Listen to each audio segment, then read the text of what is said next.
আসসালামু আলাইকুম। আমি রিফাত রশিদ বৈষম্য বিরোধী ছাত্র আন্দোলনের পক্ষ থেকে বলছি।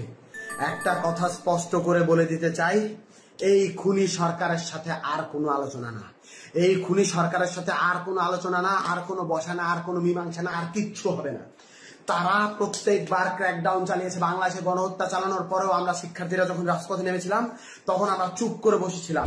আমরা কিন্তু রাজপথে খুব শান্তিপূর্ণ কর্মসূচি দিয়েছিলাম। আমাদের এই শান্তিপূর্ণ কর্মসূচিতে আবার গুলি চালানো হয়েছে। আমাদের ছয়জন ভাইকে শহীদ করা হয়েছে, এখনো অনেকে আহত। আমরা জানি না তাদের অবস্থা কি। আমরা এই খুনি সরকারের সাথে আর কোনো নেগোসিয়েশনে যাব না, আর কোনো আলোচনায় যাবে না। আলোচনার সকল দরজা বন্ধ হয়ে গেছে। এবার সর্বাত্মক প্রতিবাদ গড়ে তুলতে হবে।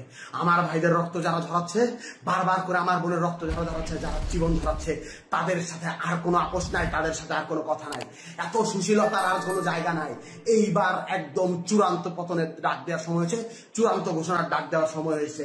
আমরা স্পষ্ট করে বলতে চাই, খুনি হাসিনাকে আমরা স্পষ্ট করে বলেছিলাম, আপনার হাতে যেই রক্তের দাগ লেগে আছে, রক্তের দাগ মুছে নিন, তারপর আমরা আপনার সাথে নেগোসিয়েশনে যাব, আলোচনায় যাব, কথা বলবো। আপনি খুনের হত্যার বিচার করুন। তিনি বিচার করেন নাই। তিনি কি করলেন? তিনি আমাদের শিক্ষার্থীদের উপর আবারও ক্র্যাকডাউন চালাইলেন, আবারও গুলি করলেন। আপনারা দেখতে পাইছেন আজকে উত্তরায় কিভাবে ছাত্রলীগ যুবলীগের ক্যাডাররা ওপেন ফায়ার করতেছে।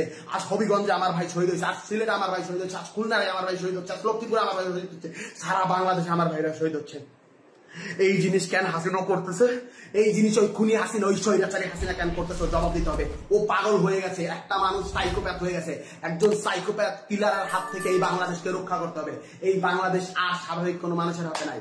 এই বাংলাদেশকে সাইকোপ্যাথের হাত থেকে রক্ষা করতে হবে। এই বাংলাদেশকে নিরাপদ করতে হবে।